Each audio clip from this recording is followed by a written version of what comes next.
Boa noite, meus amigos. Estamos aqui de volta. Como sempre, começamos invocando a Santíssima Virgem Maria, o Santo Padre Pio de Pietrelcina, para que roguem a Deus que nenhuma injustiça se cometa nesse programa. Queria aqui avisar a vocês que de 23 a 28 de maio de 2011, eu vou estar aqui proferindo em Colonial Heights, Virgínia, o curso Metafísica, a Estrutura do Ser, com o seguinte programa. Primeira aula, revisão histórica, metafísica de Platão, metafísica de Aristóteles, metafísica escolástica. Aula 2, revisão histórica, parte 2, a metafísica moderna, Descartes, Spinoza e Leibniz. A crise da metafísica moderna, Hume e Kant, Fichte, Schelling e Hegel, o abandono da metafísica no século XIX, a metafísica oriental e seu impacto no Ocidente no século XX, a fenomenologia e Martin Heidegger, a metafísica de Xavier Zubiri, a metafísica de Louis Lavelle. Aula 3. Juízos de existência e de necessidade. Necessidade e possibilidade. A metafísica como estrutura da possibilidade. O fundamento metafísico de todo conhecimento científico. Metafísica, teologia e vida religiosa. Aula 4. Ser e não ser. O infinito, o mundo dos princípios, a onipotência, o logos divino. Aula 5. A estrutura do cosmos. Linguagem divina, símbolos naturais e culturais.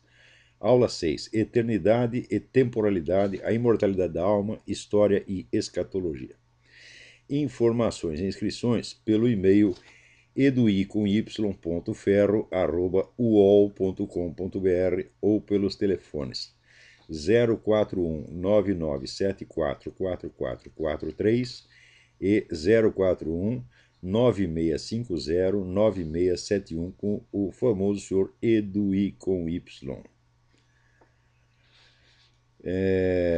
Muito bem, agora, aí em Porto Alegre, o grupo da Opus Dei, que se reúne no Mirador, estará começando, a partir deste sábado, um curso de latim, segundo a técnica do professor Napoleão Mendes de Almeida, e um curso de artes liberais, seguindo a técnica do Trivium da Irmã Maria, das 15h30 às 17 horas, aí no Mirador, em Porto Alegre. Também aqui recebemos uma carta da Marília Leite Martins Verri, da Livraria Cultura, expressando todo o seu contentamento com o caso aí que começou, mas não prosseguiu entre nós e a Livraria Cultura, tenha sido resolvido satisfatoriamente. Eu não sei quem foi que meteu aquela ideia na cabeça deles, mas de certo o mau conselheiro. Eu aconselho a Livraria Cultura, livre-se deste fulano que lhes deu esta maldita ideia, porque é um fofoqueiro miserável que fica tentando colocar veneno entre pessoas que são amigas. Nós sempre fomos amigos da Livraria Cultura, pretendemos continuar sendo. Então, acabou a fofoca. Muito bem. Aqui eu recebo uma carta da senhora Raquel Carvalho, dizendo que ela está muito preocupada porque o filho dela vai na escola, na faculdade, e ficam metendo merda na cabeça do garoto, né? E a última que disseram para ele é o seguinte, é que a campanha dos cristãos contra os preservativos ajuda a disseminar a AIDS na África. Olha que dona Maria Raquel Carvalho, ela me pergunta o que fazer. Eu digo, é muito simples. Você peça para o seu filho, deve ter um computador, que ele vá à internet e procure a palavra Uganda. Uganda. Escreva Uganda e depois escreva AIDS. E você vai ver o que acontece. Uganda, quer dizer, é um país cujo presidente é católico e que instaurou lá uma forte campanha incentivando as pessoas ao sexo monogâmico, a não ficar trocando de parceiro toda hora. E é o único país do mundo que conseguiu uma vitória espetacular sobre a AIDS. Em Uganda, AIDS não é mais problema. Você conhece algum outro país onde AIDS não é problema? Então, Uganda, dona Maria Raquel, se o seu filho não sabe, diga para ele, Uganda fica na África. O único país que venceu a AIDS fica na África. Ô moleque besta! Dona Maria Raquel, puxa a orelha do rapaz e diz para ele estudar.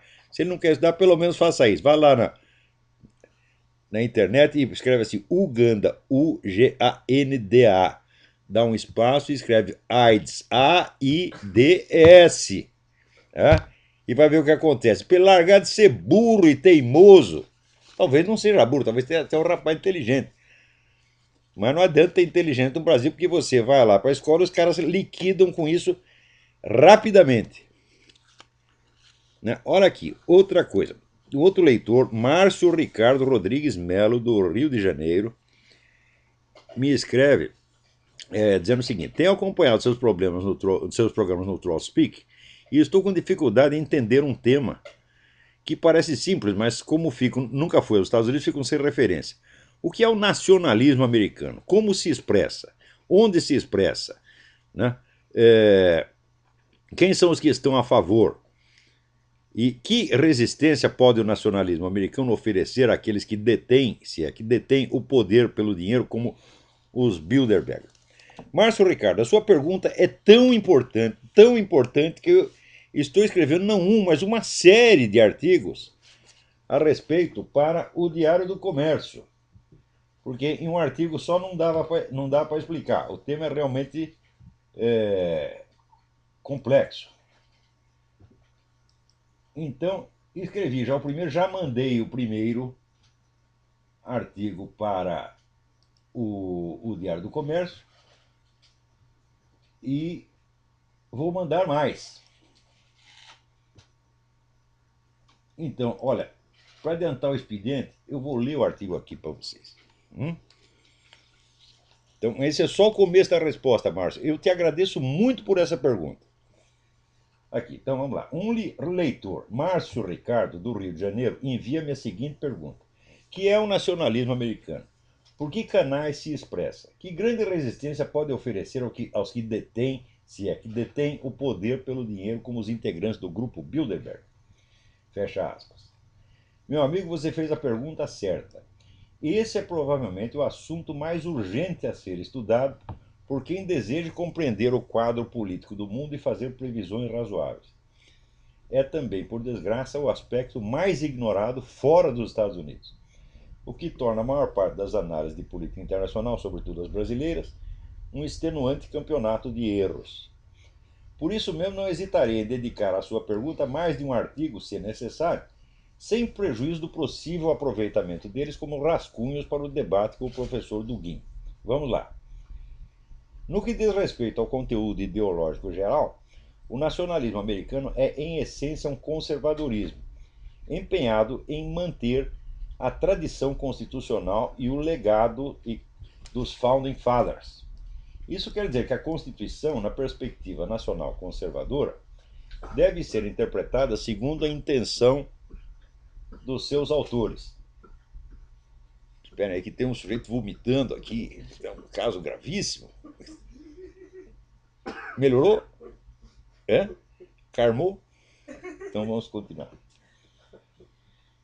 Isso quer dizer que a Constituição, na perspectiva nacional conservadora, deve ser interpretada segundo a intenção de seus autores, não deformada por arranjos posteriores, que a pretexto de fazer dela um documento vivo, entre aspas, expressão do Al Gore, tratam logo de sepultá-lo.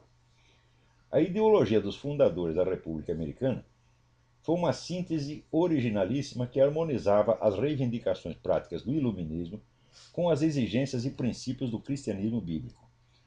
Parênteses, foi só nos Estados Unidos que se conseguiu fazer isso. Né?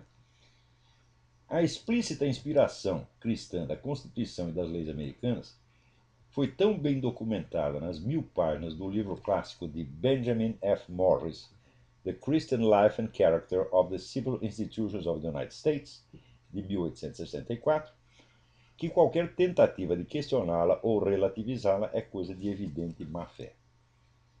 Nossa Constituição, afirmou o segundo presidente americano, John Adams, foi feita somente para um povo moral e religioso. Ela é totalmente inadequada para o governo de qualquer outro povo.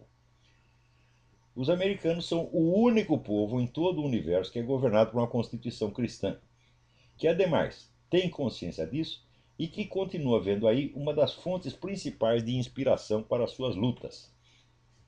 Ao ponto de que mesmo os políticos hostis ou indiferentes ao cristianismo se veem forçados a fazer-se de cristãos para não perder votos. Barack Obama, anticristão e pró-muçulmano, submeteu-se a essa ginástica só até o dia da eleição. Tão logo se sentiu seguro no cargo, deixou de frequentar os cultos dominicais, mesmo os da Black Liberation Theology. Isso já basta para demonstrar o quanto é falsa a opinião do professor Alexandre Dugin, segundo a qual o iluminismo materialista e individualista, defendido por Sir Karl Popper em The Open Society and Its Enemies, é a ideologia dominante dos Estados Unidos. Como poderiam 2 séculos de constitucionalismo cristão ser apagados da noite para o dia pelo livro que um austríaco publicou em Londres em 1945 e que, em número de exemplares vendidos na América, nunca foi páreo nem sequer para os discursos de Billy Graham, quanto mais para os de George Washington, Thomas Jefferson e John Adams, para não falar da Bíblia do Rei James. De fato, o popperismo é sim a ideologia dominante da elite globalista.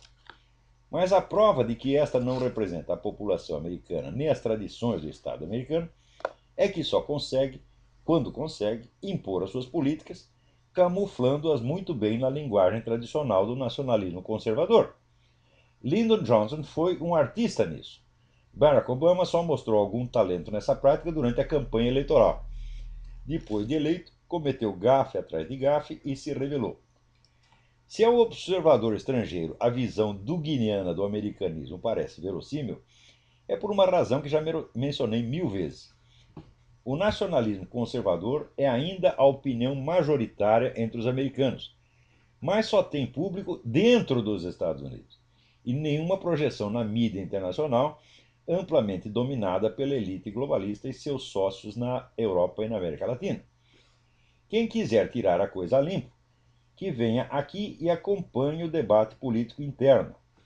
A força do nacionalismo conservador é tanta que já consegue até estourar as manobras com que os globalistas vinham sutilmente, desde os anos 50, infiltrando gente sua no Partido Republicano, nominalmente a fortaleza dos conservadores. Chicoteado pelo movimento do Tea Party, o GOP, Grand Old Party, que é como eles chamam o Partido Republicano aqui, está em discreto, mas efetivo ritual de autodepuração. E quanto mais se livra de traidores e vendidos, melhor o seu desempenho nas eleições. Muito bem, isso aí, Márcio Ricardo, é só o começo. Ainda tem muita explicação para dar. Por exemplo, nos últimos 40 anos, você só vê o debate político encaminhado nas seguintes direções. Ou você é a favor do controle da economia pelo Estado, ou você é a favor da total liberdade de mercado e você acha que a simples liberdade econômica vai resolver todos os problemas. Então, ou você é um progressista, entre aspas, ou é um liberal, entre aspas, na terminologia brasileira. Nos Estados Unidos é inverso, chama-se esquerdista, chama-se liberal, e os que no Brasil se chama de liberal, aqui se chama de conservativo. Então, só há essas duas correntes, só isso aparece na mídia. Porém, os Founding Fathers já tinham descoberto uma maneira completamente diferente de enxergar o problema. O Estado deveria interferir muito pouco na economia, mas a liberdade de mercado encontraria os seus limites através da função controladora da cultura e da religião. Então, quer dizer, o que deve refrear os abusos do capitalismo não é o Estado, é a sociedade organizada através das igrejas, das escolas e da pressão da opinião pública. Então, essa falsa opção que existe, ou é total liberdade de mercado, ou é o Estado controlando, George Washington, John Adams e Jefferson já tinham descoberto a solução desta merda faz 200 anos, porra! Hã?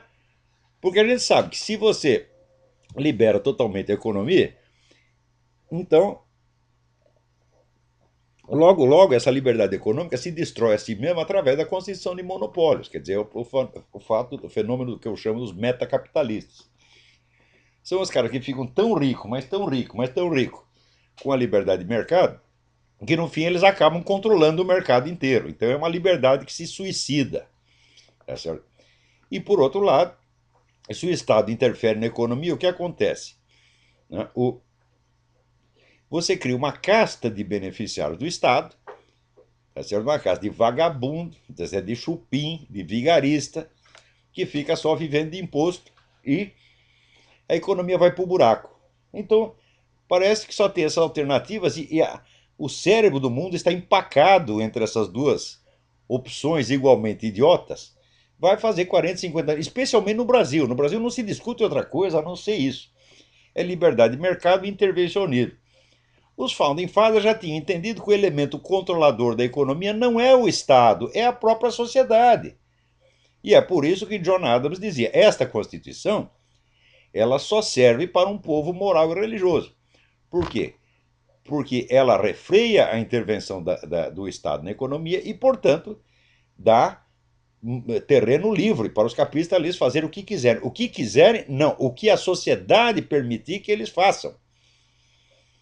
Porque existe uma fiscalização, uma cobrança moral muito grande. Tanto que aqui nos Estados Unidos, aqui é o único país do mundo onde doar dinheiro para universidades, igrejas, instituições de caridade, etc., etc., é obrigação estrita de qualquer sujeito que tenha dinheiro no bolso. E se ele deixa de fazer isso durante os 2 ou 3 anos, o pessoal começa a olhar torto para ele e não consome mais os produtos dele, não põe mais dinheiro no banco dele e começa a boicotar os desgraçado. Então, existe um mecanismo controlador da economia. Esse mecanismo é a cultura, a religião e a moral. Os caras já tinham descoberto isso 200 anos atrás. E é a única coisa que funciona. Então, é um controle, às vezes até bastante drástico, da economia, mas é uma coisa que não aumenta o poder do Estado. Porque você querer diminuir o poder dos capitalistas para dar poder mais para o burocrata, pô, meu filho, isso aí é você escolher entre Beelzebub e Satanás, isso é coisa de maluco. Então tem que ter um terceiro fator que é mais poderoso do que os dois juntos. O que é mais poderoso que os dois juntos? A sociedade inteira, a opinião pública, né? E aquilo que o próprio Antônio Gramsci depois viria a chamar sociedade civil organizada. O negócio da sociedade civil organizada já existia aqui nos Estados Unidos desde 1800, através o que fez os Estados Unidos, o que criou os Estados Unidos, foram as igrejas e as escolas que as igrejas montavam do lado. Então,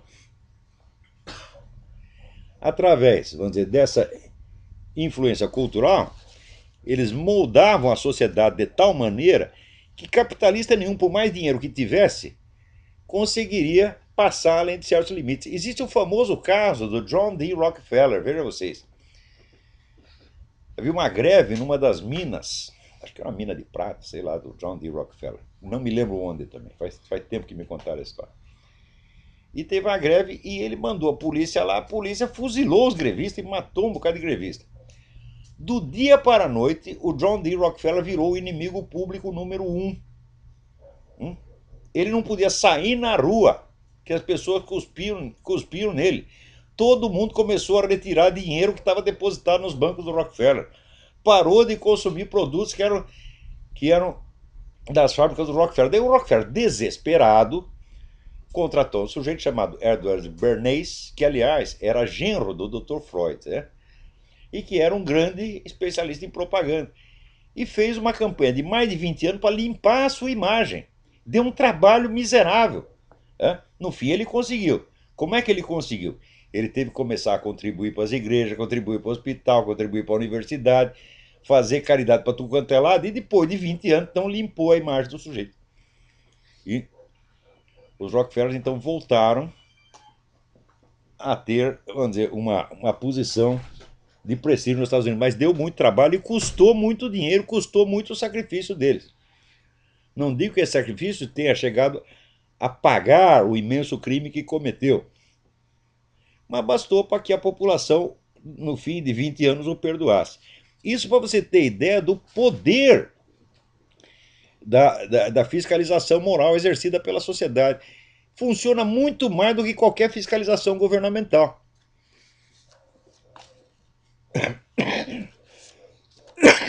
Muito bem. Então, o nacionalismo americano. Quer dizer, até aqui expliquei o nacionalismo americano apenas sobre dois aspectos. Primeiro, qual é a atitude dele com relação à Constituição e à interpretação das leis.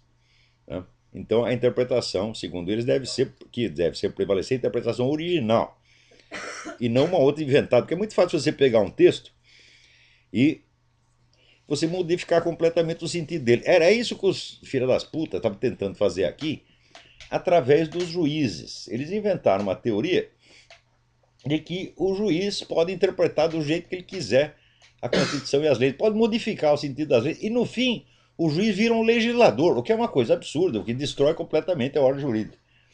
Mas estamos tentando fazer isso aqui. Essa briga ainda não está resolvida. Ainda tem muitos juízes que se pretendem legisladores e tem outros juízes que acham que esses primeiros são verdadeiros criminosos. A briga aqui é muito feia, mas nós podemos dizer que o nacionalismo conservador, vamos dizer, na mais modesta das hipóteses, ele domina 50% da opinião pública, o que não é pouca coisa. E tem muita gente, vamos dizer, de dinheiro e que tem poder e que apoia esse movimento. Agora, o principal, vamos dizer, é realmente a contribuição popular, porque aqui todo mundo contribui. Eu recebo aqui diariamente 30 pedidos de contribuição para várias instituições, para movimentos. O americano contribui mesmo, não só contribui, como, veja, faz trabalho voluntário. Metade da população americana faz trabalho voluntário. É a velhinha que vai lá tricotar sapatinho para as crianças pobres. Né? Primeira semana que eu cheguei aqui, entrei na igreja, me convidaram para ir na igreja metodista. Eu chego lá e estavam fazendo uma coleta de dinheiro para quem? Para os meninos de rua do Brasil. Olha só. Vai fazer uma coleta para os meninos de rua do Brasil? No Brasil. Ninguém dá merda nenhuma, porra. Agora aqui os americanos, vocês tendo o chapéu, todo mundo põe dinheiro lá. Então, vamos dizer, esta militância da moral, né, em favor, vamos dizer, do bem, da felicidade humana, etc., é uma das constantes da sociedade americana e é o que explica o verdadeiro sucesso disso aqui. Não é nem o governo mágico que vai resolver todos os problemas e nem os capitalistas geniais que, exercendo a sua liberdade ilimitada, né, vão produzir riqueza e com isso resolver todos os problemas. Isso aí são duas falácias, duas mentiras. Quer dizer, o liberalismo radical e o intervencionismo estatal são duas mentiras. O John Adams tinha razão. Uma Constituição que estatue a liberdade de mercado só pode funcionar onde tem um povo moral e religioso, porra. É que vai impor limites naturais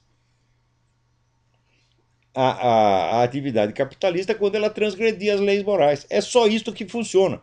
Você acha que. Por quê? Você pega um país qualquer, onde está o povo do país? O povo está em toda parte.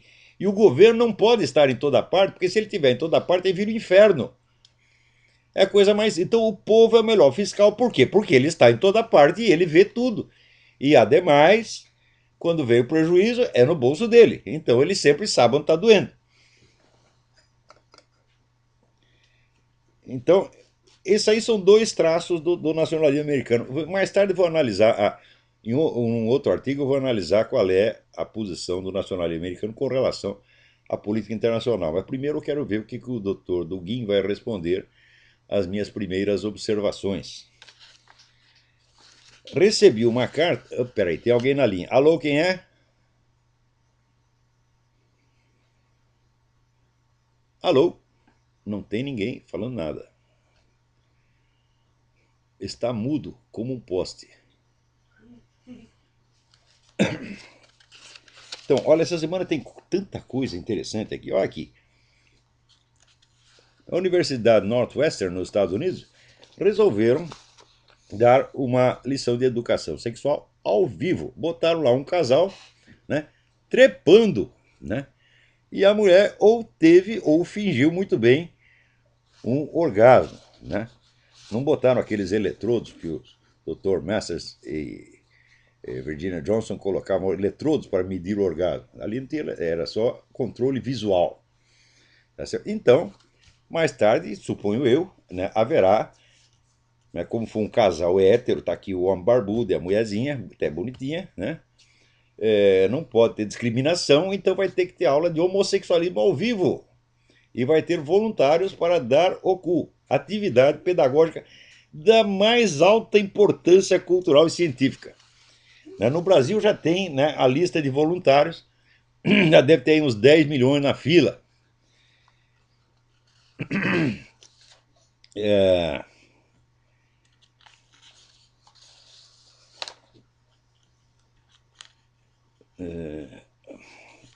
olha aqui, o Rafael Azevedo me manda na cara dizendo: tem um site chamado Escola Kids, né? Tem um endereço no Twitter, tem um site www.escolakids.com, que se propõe a ser um conteúdo de educação para crianças. Veja aqui o que eles ensinam.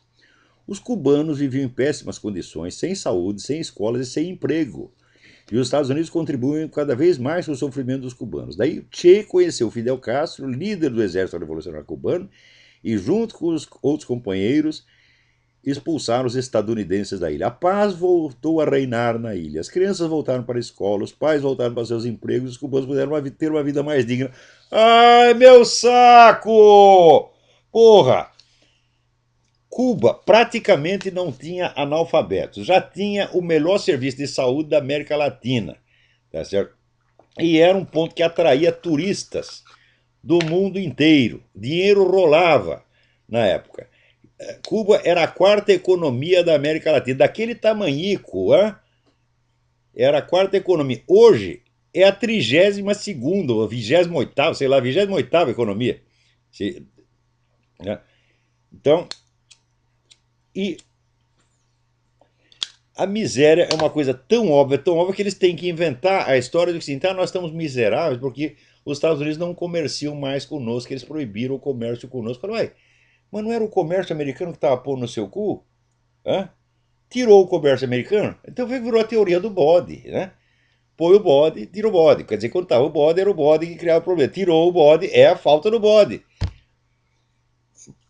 Porra, o que dizer dentro de uma coisa dessa? Quer dizer, não é uma questão de opinião política, né? É uma questão de fato, é uma questão que qualquer um pode verificar, tá certo? Nos registros econômicos da própria Cuba. Né? Se eles estão chorando agora, estamos morrendo de fome por causa do bloqueio. Uai, então não melhorou? Então, naquela época do Batista não tinha ninguém chorando que estava miséria. Né? Aliás, quem foi que tirou o Batista de lá? Foram os americanos que mandaram sair, porra.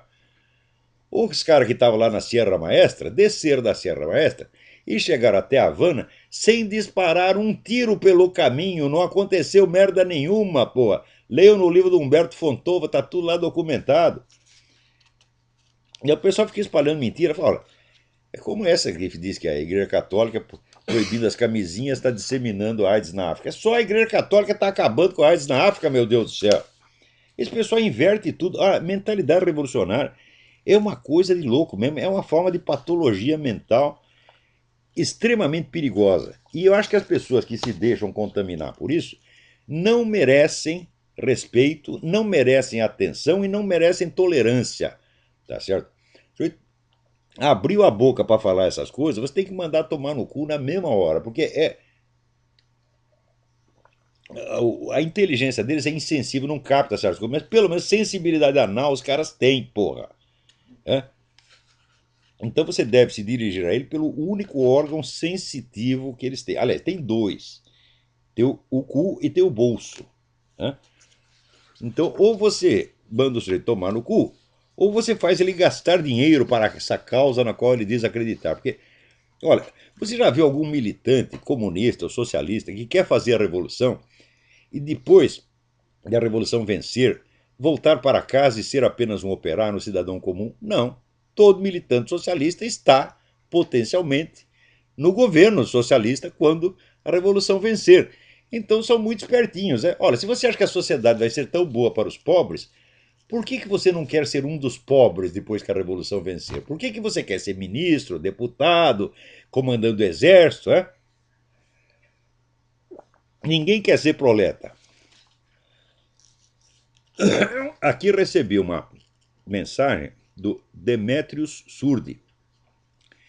Ele: estou coordenando um grupo força-tarefa para a transcrição dos seus programas de rádio ThroatSpeak. Estamos em 8 membros reunidos no Google Groups e já organizamos uma planilha listando todos os seus programas e anotando as transcrições já realizadas. Pois bem, ontem mesmo um rapaz me procurou, pois ele estava transcrevendo e ficou sabendo da nossa existência através de um amigo que lhe contou que havíamos nos organizado. Por isso, eu gostaria de fazer um pedido para evitar que alguns colaboradores perdidos trabalhem isolados sem referência e acabem fazendo transcrição que outros já fizeram. Seria muito oportuno que todos entrassem em contato com o Demetrius através do e-mail Demetrius com U Surdi, portanto 2 S, Demetrius Surdi, tudo junto, sem ponto. Demetrius Surdi, S-U-R-D-I, @gmail.com.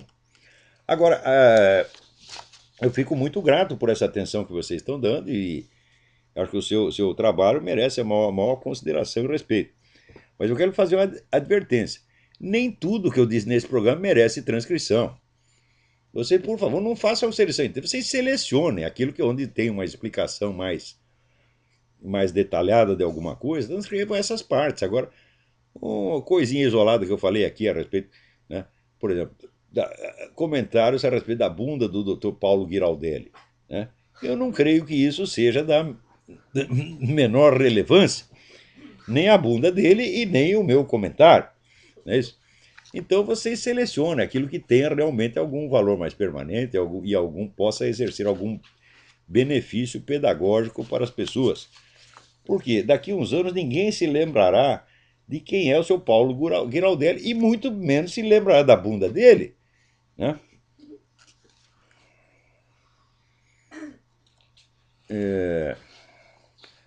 Aqui, Gilead Daniel me escreve perguntando. E aqui, tenho aberto meus olhos para toda essa coisa maligna chamada de novo governo global, onde a lei marcial reinará, haverá apenas um líder. Mas, por favor, eu gostaria da sua opinião sobre o seguinte ponto. Quanto tempo você acha que levará esse governo para que esse governo se instale totalmente? Olha, o governo global já está instalado, tá certo? Você vê aqui, se você pegar todas as leis que foram promulgadas no Brasil nos últimos 10 ou 15 anos, todas vieram prontinhas da ONU. Tá certo? E, ademais, inventaram novas técnicas de governo que passam por cima da discussão parlamentar. As decisões são tomadas através de decretos administrativos. Quer dizer, quem governa agora são diretores de departamento, a coisa não passa pelo parlamento, não é discutida, nem nada. E eles estão impondo essas coisas no mundo inteiro. A coisa já está organizada, ela só está, vamos dizer, só não está oficializada. Mas um governo mundial de fato já existe, né? Aliás, existe até 3. Né? Tem um que domina aqui o Ocidente, tem outro que domina lá a Rússia e a China, e o terceiro domina o mundo islâmico. Em todos esses lugares você tem um sistema totalitário já montado. Quando eles brigam entre si, é sorte nossa, né? Porque onde tem conflito, você sempre tem uma margem de manobra que você pode aproveitar. Mas quando eles entram em acordo e quando eles ficam amiguinhos, aí o negócio complica, gente. E isso é que é a coisa mais interessante da história. Porque o professor Dugin, ele no nosso debate lá, ele está dizendo que existe esse esquema globalista, que é popperiano, iluminista, materialista, essa coisa toda. E ele diz que esse é o inimigo do esquema russo-chinês. Isso é mentira, gente. Esse pessoal globalista está favorecendo a Rússia e a China há mais de 60 anos. Você vê, nos anos 50 já houve aqui uma comissão do Congresso americano, comissão parlamentar de inquérito, comissão REESE, R-E-E-S-E, que investigou a atividade das grandes fundações bilionárias, financiada por Rockefeller, Morgan, por toda essa turma globalista. E comprovou acima de qualquer possibilidade de dúvida que esse pessoal estava fomentando tudo quanto é tipo de atividade comunista nos Estados Unidos. Esse pessoal sempre trabalhou contra os Estados Unidos. Depois que acabou a União Soviética, o que eles fizeram? Eles fizeram tudo para restaurar a economia dos países comunistas. soltaram dinheiro para a China. Então o investimento que houve na China foi uma coisa monstruosa. A economia chinesa não existiria se não fosse essa turma globalista. Agora, como é que você vai dizer que os globalistas são os inimigos dos chineses? Oh, meu Deus, vocês não são os inimigos dos chineses. Eles são os patrões e sócios do chinês, porra. Então, esse esquema do professor Dugin, em vez dele liquidar o globalismo ocidental, ele vai liquidar os Estados Unidos e o nacionalismo americano. E daí estará tudo maravilhoso, porque sobrará somente os três esquemas globalistas e eles farão as pazes. Isso é o plano do professor Dugin. Farão as pazes e dominarão o mundo. Agora, acontece que, no meu modesto entender, o esquema russo-chinês pode fazer as pazes com o globalismo ocidental, porque eles já andam de mão dadas, né? Mas o Islã jamais vai consentir em ser governado por essa gente. Tão logo a resistência nacional, as últimas resistências nacionalistas, especialmente dos Estados Unidos e de Israel, sejam removidas do mapa, aí é que vai começar a briga. Hein? A briga vai ser entre o Islã e o esquema russo-chinês, e os outros dois esquemas globalistas, especialmente o russo-chinês. Se eles pensam que vão conseguir controlar o Islã, estão muito malucos. Hein?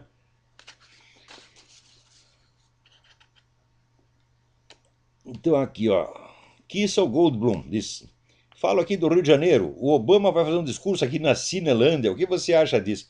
Aí eu acho uma maravilha. Eu acho uma maravilha. O lugar do Obama é o Brasil. Por que vocês não seguram ele aí, não põem ele na presidência da República, porra? É? O lugar do Obama é o Brasil. Eu, cada vez que olho o Obama, eu penso assim: o mundo brasilianiza-se. Né? Porque ele inaugurou nos Estados Unidos um gênero de picaretagem que não existia aqui. Né?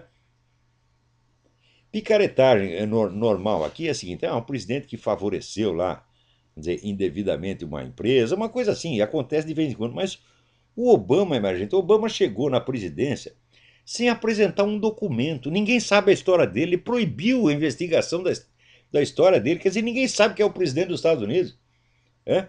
Então, isso aqui, num país que sempre foi o país da liberdade de imprensa, um país onde tudo se discute, um país onde tudo se sabe, é um prodígio de, de vigarice como nunca houve. Então, se a juntar esse esquema de ocultação do Obama com o mensalão, você já pensou o dinheiro que essa turma vai ganhar? É um negócio incrível, pô. Quer dizer, o Obama deveria receber uma carteirinha de sócio remido do mensalão. Tá? E governar o Brasil de parceria com Dona Dilma. Né? Pelo menos a história da Dona Dilma se sabe. A gente sabe que ela roubou o dinheiro lá do Ademar, ninguém sabe o que fez com o dinheiro até hoje. Né? Ai, ai, ai. Aqui, Ana Elisa me pergunta: eu sou de Curitiba e estou cansada desse governo e toda a palhaçada que estamos submetidos. Eu, meu marido e minha filha estamos tentando ir embora de uma vez por motivos de revolta e asco com o governo brasileiro. E achamos que o Canadá talvez ofereça boas oportunidades. O que o senhor acha? O Canadá é o país preferencial para o imigrante, porque o Canadá é um país enorme que tem tudo menos gente. Tem espaços vazios imensos e o governo oferece tudo quanto é facilidade. Se você topar ficar nas regiões mais frias e mais afastadas, que são maravilhosas, e onde você tem tudo. Né? Quer dizer, agora, com o negócio de frio, toma cuidado, porque brasileiro não sabe o que é frio. Né? Eu lembro quando a primeira vez que eu viajei para a Romênia, eu comprei um casacão lá em Porto Alegre, cheguei na Romênia com o casacão, e eles falaram: você tem roupa de frio? Eu falei: tenho, tá aqui, mostrei meu casaco. Todo mundo, que. Começaram a rir da minha cara. Falaram: isso aí é roupa de verão na Romênia, meu filho. Você vai morrer com esse negócio. Daí eles compraram lá umas roupas para mim que não era roupa, era uma embalagem. Entendeu? É um negócio todo acolchoado, que você fica lá dentro parecendo uma bola de futebol. Né? Então, quando vocês forem para o Canadá, vocês não acreditem em roupa de inverno brasileira. É só isso que você tem que fazer. Agora, o inverno não é ruim, o inverno não é desconfortável e, sobretudo, o inverno é maravilhoso. Visualmente falando, é assim, é como um sonho. Pode ter certeza, vocês indo para o interior do Canadá, vocês vão ficar em algumas das regiões mais belas do mundo. Né? Então, outra coisa, você indo para o Canadá, você pode entrar e sair do Canadá para vir aqui para os Estados Unidos a hora que tu quiser. Então tu vem aqui, assiste meus cursos, Visita a gente. Então, parabéns por essa sua decisão. Eu tenho um amigo que mudou para o Canadá faz muito tempo e ele chegou lá, ele estava estudando medicina, completou o seu curso lá no Canadá e abriu um consultório no bairro português, dos imigrantes portugueses. Ele era o único médico que falava português, ficou milionário. Né? E daí mudou aqui para os Estados Unidos, né? Tá morando na Califórnia, no Bem Bom. Espero que vocês tenham sorte idêntica. Tem alguém na linha aí? Alô, quem é?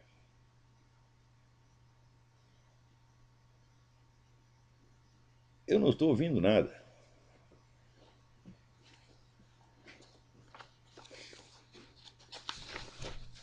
Né? Alguém me manda aqui de novo aquele escrito do Dr. Paulo Giraldelli, né, em que ele dizia que eu, como sou um analfabeto autodidata, eu não entendo porra nenhuma de Platão, tanto que eu tinha dito que os filósofos são, segundo Platão, são amantes de espetáculo, quando na realidade Platão opunha os filósofos aos amantes de espetáculo. Vou falar aqui, Paulo Giraldelli, não é isto. Platão diz que os filósofos são amantes de espetáculos e as outras pessoas também são amantes de espetáculos. Só que uns gostam do espetáculo das aparências e outros do espetáculo da verdade. É isso que Platão diz. Ele, não, você é um autodidata, não sabe merda nenhuma, papapá. Né? Daí eu peguei o texto grego original. Publiquei o texto. Daí o filho da puta não deu o braço a torcer. Falou, bom, então se você tem mais autoridade em Platão do que o próprio Platão escrevendo em grego, então não tem jeito, meu filho. Eu e Platão estamos derrotados. Você é o campeão. Isso já faz mais de 2 anos que aconteceu e a coisa ainda circula, porra! Né? Outro aqui me mandou um negócio que diz que a professora dele, que deu lá Foucault para ele ler, né? Então, Foucault, Zé Guilherme Melchior, né? Aquelas coisinhas de sempre, que é leitura para criança, né? E daí ele falou, não, e Mário Ferreira dos Santos? Ela falou, quem é Mário Ferreira dos Santos? Ele disse, não, o Olavo de Carvalho diz que é o maior filósofo brasileiro. Falei, não, o Olavo de Carvalho é um cara que acha que é filósofo, mas ninguém leva ele a sério. Pá, pá, pá. De puta que pariu. Quer dizer, essa mulherzinha analfabeta, eu nem tô achando a carta aqui, eu gostaria de dar o nome do filho da puta. Né? Mulherzinha analfabeta que leu 5 livros, leu aquelas besteirinhas que eu lia quando tinha 18 anos. Ela leu aquilo lá e acha que é alguma coisa. Ô dona, porra! Quer discutir filosofia? Vem aqui, vem. A senhora não aguenta 2 minutos, a senhora não sabe bosta nenhuma, vocês são um bando de vigarista, porra. Né? Agora aqui, o outro também, aqui, o Tiago Cadedo. Ele diz que, aqui as leituras, né? Nas aulas da filosofia aprendi sobre Descartes e depois vieram Locke e Hume. Foi só. Sociologia, Marx, Weber, Engels e Francis Fukuyama. Puta que pariu! Quer dizer, mas isso aqui é leitura de jornalista. Isso é coisa que se discute em jornal, meu Deus do céu. Isso não é assunto para você discutir seriamente num curso de ciências sociais. Isso não basta para um curso de ciências sociais, nem para filosofia, nem coisa nenhuma. Né? Daqui, em matéria de comunicação e cultura, a Escola de Frankfurt, Humberto Eco e Edgar Morin. Eu digo, mas escuta, mas esta sopinha rala que vocês oferecem, isso aí não basta para preencher uma inteligência, basta para preencher a cabeça ou o cu do seu Paulo Giraldelli. Né? Mas para uma pessoa que queira cultura, não é daí, aqui diz o Tiago. Não, daí eu comecei eu mesmo, tratando de ler Goethe, Shakespeare, Dostoiévski, Nietzsche, Schopenhauer, os estoicos, Platão, Aristóteles, Santo Agostinho, Pascal, Lutero. É assim que se faz, Tiago. Pô, você tá virando um homem de cultura. Agora aqueles seus professores não. São tudo vigarista analfabeto, pô. Né? E o que eles pensam, vamos dizer, a meu respeito, eu digo, eu tô tão preocupado com a opinião deles, ó, tô até tremendo aqui, ó. Porra, ela acha que eu não sou filósofo, puta merda, não vou dormir de noite. Ah, porra, acho que eu tenho tempo para perder com vagabundo, com criança metida. Vamos ver o que mais temos aqui. Olha, preciso contar aqui para vocês o seguinte. Quando eu estava na Colômbia, um dia eu estava lá num clube, um clube chiquíssimo, e me pediram para fazer uma conferência lá, fazer um círculo de debates ali, né? Fazer uma apresentação para um círculo de pessoas. Daí me disseram que no clube não podia fumar. Daí eu já mandei todo mundo tomar no cu, falei, não posso fumar, também não posso falar. Né? Eu estou falando aqui até de graça para vocês, não podem fumar, vão uma merda. Daí se reuniu lá um grupo de sócios do clube e decidiram ir comigo até um restaurante que tivesse mesinha na calçada para a gente poder conversar ali, eu fazer a minha apresentação ali, né, e fumar o quanto quisesse. E no meio tinha lá um cidadão, um homem gordinho, muito chique, muito elegante. E eu achei que fosse um desses empresários que, por ter dinheiro no bolso, acha que sabe tudo. E eu pensei, esse cara vai me dar trabalho. Mas quando comecei a conversar com o sujeito, vi que era um homem informadíssimo, inteligentíssimo, muito sincero, um verdadeiro batalhador.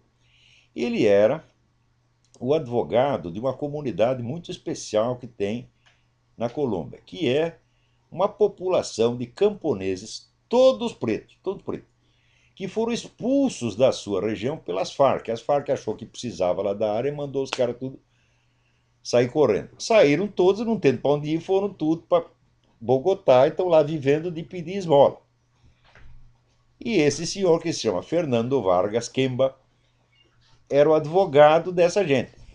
E estava conseguindo algumas, né, vitórias a favor deles, conseguindo que o governo lhes desse uma assistência, uma coisa assim. Muito bem.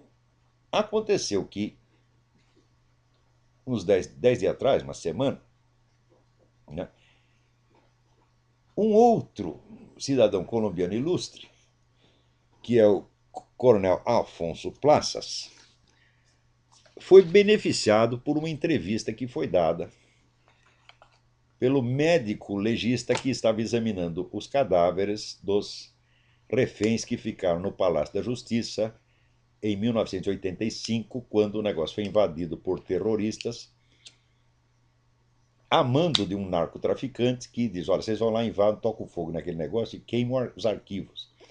Então eles invadiram o Palácio da Justiça, foram lá no andar dos arquivos e tocaram fogo e tudo. Morreu gente pra caramba. O exército foi chamado para desalojar os sujeitos de lá. O exército, então, a tropa, sob o de tanques, sob o comando do coronel Afonso Plas, foi lá invadir o lugar, salvaram centenas de reféns, mas morreram lá dentro 95 pessoas. Não, 91 pessoas. Né? Então, aconteceu que depois só apareceu o cadáver de 64. Né? Daí o pessoal da esquerda inventou que o coronel Plaças tinha retirado alguns dos reféns, levado para a escola de cavalaria, matado os caras e escondido os cadáveres. 2 semanas atrás, o médico legista que examinou os cadáveres disse pela primeira vez: olha, o Ministério Público, quer dizer, a promotoria que acusou o coronel Plaças, só me entregou 64 cadáveres e os outros 27 estão lá guardados. Por mais que eu peça, eles não me entregam. Então, quer dizer, quem desapareceu com os desaparecidos? O próprio acusador do coronel Plaças. Quer dizer, é um crime horroroso, crime hediondo. Quer dizer, você some com um cadáver para depois lançar a culpa no outro. Então, a hora que o sujeito confessou isso, falou: bom, agora vai ter que reabrir o processo do coronel Plaças e naturalmente vai ser libertado e voltar para casa. Saiu isso, 2 dias depois os caras se vingaram em outro. O pessoal da Farc metralhou o carro do doutor Fernando Vargas quando ele estava levando as suas crianças para a escola. Ele e os meninos escaparam vivos por milagre. Então, olha, é muito significativo. Quer dizer que se sentiram humilhados, porque as Farc já sofreu tanta humilhação lá, sofreu mais uma com essa entrevista do legista, que inocentou o coronel Plas, que eles tinham tido tanto trabalho, investiram tanto dinheiro para botar o coronel Plas na cadeia, falhou tudo, tá, o esquema começou a vazar água por tudo quanto é lado, eles se vingaram, né, em alguém que é um partidário do coronel Plaças e que é, mais ainda, um grande inimigo deles, que é o doutor Fernando Vargas. Olha só, com que tipo de gente nós estamos lidando. Então, eu queria contar essa história para vocês. Muito bem. É...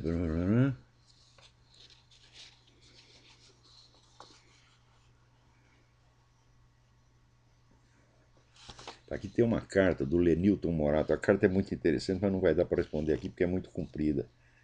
Eita. Agora, tem aqui um deputado que está propondo o desarmamento da PM de Goiás. Puta que pariu! Hã? Quer dizer, ele quer que os caras vão lá. Logo Goiás, meu Deus. Ele quer que lá que os caras vão enfrentar os narcotraficantes, né? Com florzinha. É o dia da paz, né? Nós somos da paz, somos da paz. Olha, eu também sou a favor do desarmamento. Sou a favor do desarmamento dos narcotraficantes, dos bandidos. E sou a favor do desarmamento dos deputados. Eu acho que todo deputado ou senador deveria ser proibido de portar armas e proibido de contratar guardas armados para a sua segurança. É? Se você não quer brilhar, você não quer ganhar dinheiro do Estado, tu arrisca a vida, seu filho da puta. Olha aqui. Cadê o nome do cara? Tem aqui. Pô, não acho o nome desgraçado aqui. Eu não sei quem é o deputado, mas olha aqui o seu deputado. Peraí, tá. É. Olha que a coisa foi aprovada na Comissão de Constituição e Justiça da Assembleia de Goiás. O deputado. E o cara é Major Araújo. Major Araújo vai tomar no olho do seu cu, saia você desarmado. Hã? Após que você tenha o seu segurança lá, tudo quanto é deputado tem lá seu segurança contratado. Hã?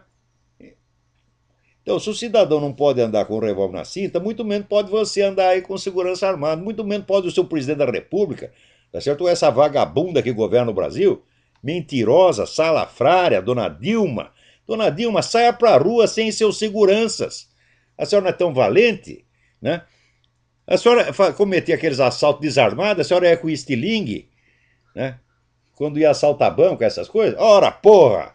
Quer dizer, o que eles querem é todas as armas para eles. Eu aposto as duas bolas do meu saco. Elas estão velhas, gasta, mas são minhas. Eu aposto as duas que você, com a carteirinha do PT, você obtém um porte de arma muito mais rápido do que o cidadão comum, que leva 6 meses ou 6 anos. Eu aposto as duas bolas do saco. E além disso, né, nem precisa de arma, porque você tem toda, né, já tem o esquema armado. Você tem essa turma do MST, tudo armado. Você tem a turma das Farc, tudo armado, e o Comando Vermelho, que é sócio das Farc, Comando Vermelho, PCC, que é sócio das Farc também. Tudo armado para proteger vocês, porra. Né? Você já viu essa turma do MST invadir fazenda de algum senador petista? Quando que isso aconteceu? Nunca. Invadiram até a do Fernando Henrique. Mas de petista, não. Ali é território sagrado, ali não se entra. Então vocês estão cheios de gente armada para proteger vocês e vocês querem desarmar a população. O cidadão honesto que compra uma arma na loja e registra a arma legalmente. Me diga uma coisa, quantos crimes foram cometidos no Brasil nos últimos 50 anos? Não, nos últimos 100 anos, com armas legais compradas em loja. Então, vocês não querem desarmar os traficantes, porque os traficantes são seus sócios. Agora, o povo está se submetendo a esta humilhação na mão desses desgraçados. E ainda tem, vamos dizer, na elite falante, que teria obrigação de esclarecer o povo que está acontecendo, ainda tem filha da puta como esse Arnaldo Jabor, né, que tão logo ele vive descendo o cacete no PT. Tão logo o PT ganhou a eleição, no dia seguinte ela aparece puxando o saco da presidenta. O que é isto? Isso é total falta de vergonha, total falta de caráter, porra. E ainda tem gente, olha, tem gente até nas Forças Armadas que me manda os artigos do Arnaldo Jabor. Olha que belo artigo do Arnaldo Jabor. Belo caralho, o Arnaldo Jabor não sabe escrever, meu Deus do céu. Escreve muito mal e só fala besteira e mente demais. E, além disso, é um homem vacilante, é um covardão, que tão logo ele vê que alguém tem poder, né, ele já começa a sentir um frisson anal, você tá entendendo? E começa a puxar saco imediatamente e acha tudo divino, maravilhoso. Então não me venham com artigo de Arnaldo Jabor, não me venham com artigo de João Ubaldo, não me venham com artigo desses antipetistas de ocasião, como o João Ubaldo, né, reclama aí, por exemplo, do politicamente correto, mas na hora que o PT chega lá com um manifesto a favor de Hugo Chávez, ele assina imediatamente, Por quê? Porque ele não quer perder a sua posição, não quer perder o apoio do seu círculo de amigos e cupins. No Brasil é todo mundo assim, pô. Só tem covarde, só tem filha da puta. Né? Agora, já disse e repito, eu só não tenho vergonha de ter nascido no Brasil porque eu não tenho culpa. Eu já disse, eu sou um pobre espermatozoide que foi atirado de Portugal, ao outro lado do oceano, e foi cair aí no Brasil sem saber onde estava. E acordei lá, o espermatozoide, coitadinho, acordou lá, como é? Oncotô do Covim Pocovô. Hã? Então não tenho culpa nenhuma desta merda. Agora eu estou tentando fazer alguma coisa para restaurar a honra desse país. Eu e mais meia dúzia de cara. Deve ver se pelo menos restauramos a nossa honra na esfera da cultura. Né? Ó, o caso do Dr. Fernando Vargas, eu estou contando aqui num artigo que eu nem sei se já saiu ou não saiu. Acho que não saiu ainda, vai sair no Diário do Comércio com o título Os Desaparecidos de Bogotá. Os desaparecidos estavam aparecidos. Ai, ai, ai. Então, eu acho que o nosso tempo acabou. Por hoje é só. Até a semana que vem. Muito obrigado.